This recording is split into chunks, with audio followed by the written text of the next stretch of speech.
আরাফার রোজা কবে রাখতে হবে? আরাফার রোজার নিয়ত কি? আরাফার রোজার ফজিলত কি? আরাফার রোজা কয়টি? অত্যন্ত গুরুত্বপূর্ণ কিছু প্রশ্ন। আরাফার রোজা সংশ্লিষ্ট, জিলহজ মাসের রোজা সংশ্লিষ্ট গুরুত্বপূর্ণ কিছু বিষয়, তো বিষয়গুলো নিয়ে আলোচনা করতে যাচ্ছি, তাই মনোযোগ সহ ভিডিওটি শেষ পর্যন্ত দেখুন, অন্যথায় কোনো বিষয়ে ভুল বোঝার সম্ভাবনা থাকে। তো আমরা সরাসরি প্রশ্নের জবাবে চলে যাব। প্রশ্ন হলো, আরাফার রোজা কয়টি?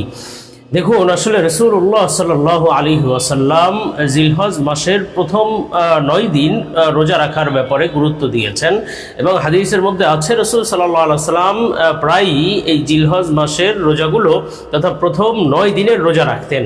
তো এর মাধ্যমে বোঝা যায় যে জিলহজ মাসের বা আরাফার রোজা বা জিলহজ মাসের প্রথম 9 দিনের রোজা রাখার বিধান, এবং এটা সুন্নাহ রাসূল সাল্লাল্লাহু আলাইহি ওয়াসাল্লামের আমল। তবে বিশেষভাবে আরাফার দিনের রোজা, এটার আমল বা এটার সওয়াব অনেক বেশি।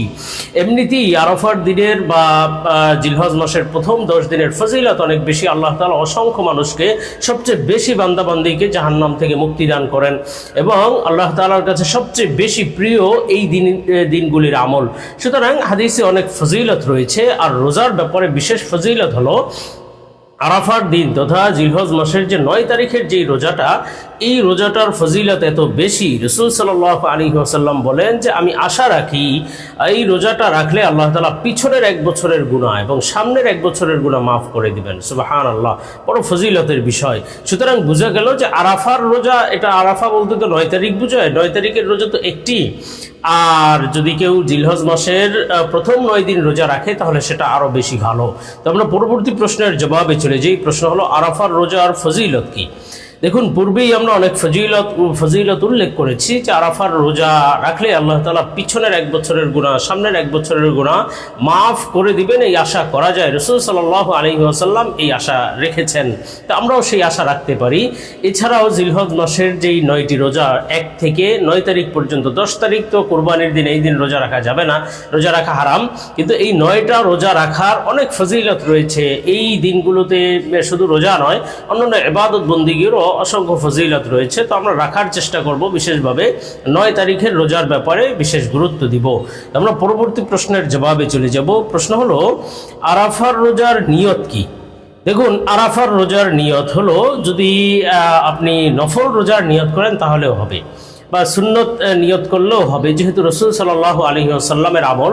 তো আপনি যদি নিয়ত করেন যে আমি আরাফার নফল রোজা রাখছি, অথবা সুন্নত রোজা রাখছি, অথবা শুধু যদি নিয়ত করেন যে আমি আরাফার রোজা রাখছি, তাহলেই হয়ে যাবে। মনে মনে এই নিয়তই যথেষ্ট। এই জন্য আলাদা কোনো আরবি নিয়ত করতে হবে বা নিয়ত করতে হবে, এই বিষয়টি জরুরি নয়। মনে মনে আপনি আরাফার রোজার নিয়ত করলেই হয়ে যাবে। তো আমরা পরবর্তী প্রশ্নের জবাবে চলে যাচ্ছি। প্রশ্ন হলো, আরাফার রোজা কবে রাখতে হবে? দেখুন, আগেই বলে দিয়েছি যে আসলে জিলহজ মাসের প্রথম 9 দিনের রোজার ফজিলত আছে। আর বিশেষভাবে যদি আরাফার রোজা আপনি উল্লেখ করতে চান, বা আরাফার রোজা বলতে যদি 9 তারিখের রোজা বুঝাতে চান, তাহলে তো আরাফার দিন যেটা, সেটা হলো জিলহজ মাসের 9ম তারিখ, 9 নম্বর তারিখটাই হলো আরাফার দিন। আর এই দিনে আপনি রোজা রাখবেন, এটাই হলো আরাফার দিনে আপনার তথা জিলহজ মাসের 9 তারিখে আপনি আরাফার রোজা রাখবেন। এখন অনেকে মনে করে যে সৌদি বা যখন আরাফা অবস্থান করা হয়, সেই দিন তো আমাদের বাংলাদেশে আগে পরে হয়। আসলে ওই আরাফায় অবস্থানের সাথে এই আরাফার রোজার সাথে সম্পর্ক না, বরং আরাফার দিন বলা হয় জিলহজ মাসের 9 তারিখ। এখন যেই দেশে যেই তারিখে জিলহজ মাসের 9 তারিখ হবে, যেই দিনে, ওই দিনে ওই রোজাটা রাখার ব্যাপারে বিধান। সুতরাং আমরা জিলহজ মাসের 9 তারিখে রোজা রাখবো, আরাফার রোজা রাখবো। আল্লাহ তাআলা আমাদের সবাইকে আমলের উপরে চলার তৌফিক দান করেন।